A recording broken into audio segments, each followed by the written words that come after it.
Hi, my name is Clem Spratt. I'm the horticulturalist in Woodie's in Bray. Hi, I'm Brian Burke. I'm the Woodie's garden and DIY expert. And today we're going to talk about apple trees and fruit trees and how to prune them. I suppose, Clem, the first thing to point out is when this time of the year people are buying fruit trees. If you go to your local garden centre, this is the kind of fruit tree that you'll see. It's a standard apple tree. This is what you'll be bringing home. The first point to make is think about where you're going to put it.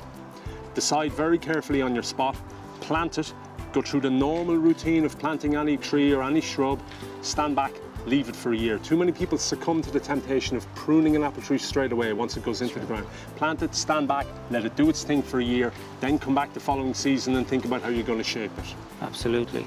Like apple trees, when you buy them like this, they don't need much work. They're between 3 and 5 years old. The main thing they do need is staking. Yep. So one thing I would suggest is you buy a good stake. Yep. So stake like this.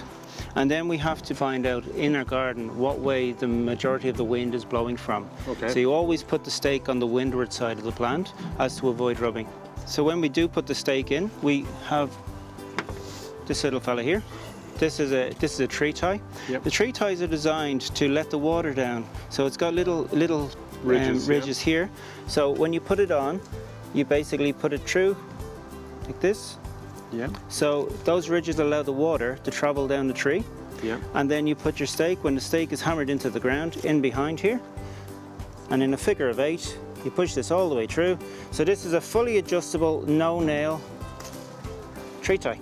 Excellent, simple as that. And simple as that. And that there, you would loosen that maybe once a year. Check on it, make sure it's not strangling the plant. Okay. So my tree is in the ground, I've waited a year, I'm coming back, I'm looking at the shape. I need to start pruning. What do I do? So you've got 2 types of growth bud. You've got buds for growth, which are long and pointed, and then you've got wide, stout buds, which are going to give you fruit.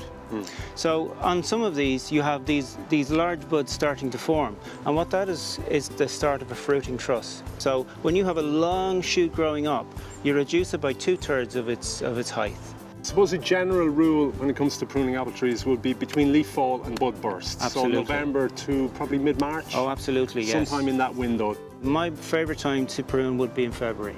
Okay. So when the tree is completely dormant and you can actually see the buds. So the buds would have little spiky buds would be growth buds, and little wide buds would be fruiting buds. And then I suppose as a general principle when we're pruning, we're looking for evidence of disease, damage, dying or dead limbs. That's right. We're trying to eliminate rubbing or crossing or inward growing laterals like this. So all that sort of stuff. There's general principles that we will follow that will allow us get that goblet shape, That's that right. Y type shape. That's it opens up the centre of the tree. We need 4 or 5 primary prominent branches that are going to carry the fruit. Absolutely. And we need to retain that shape throughout the life of the tree, and we can establish good habits like that from the get-go. That's right.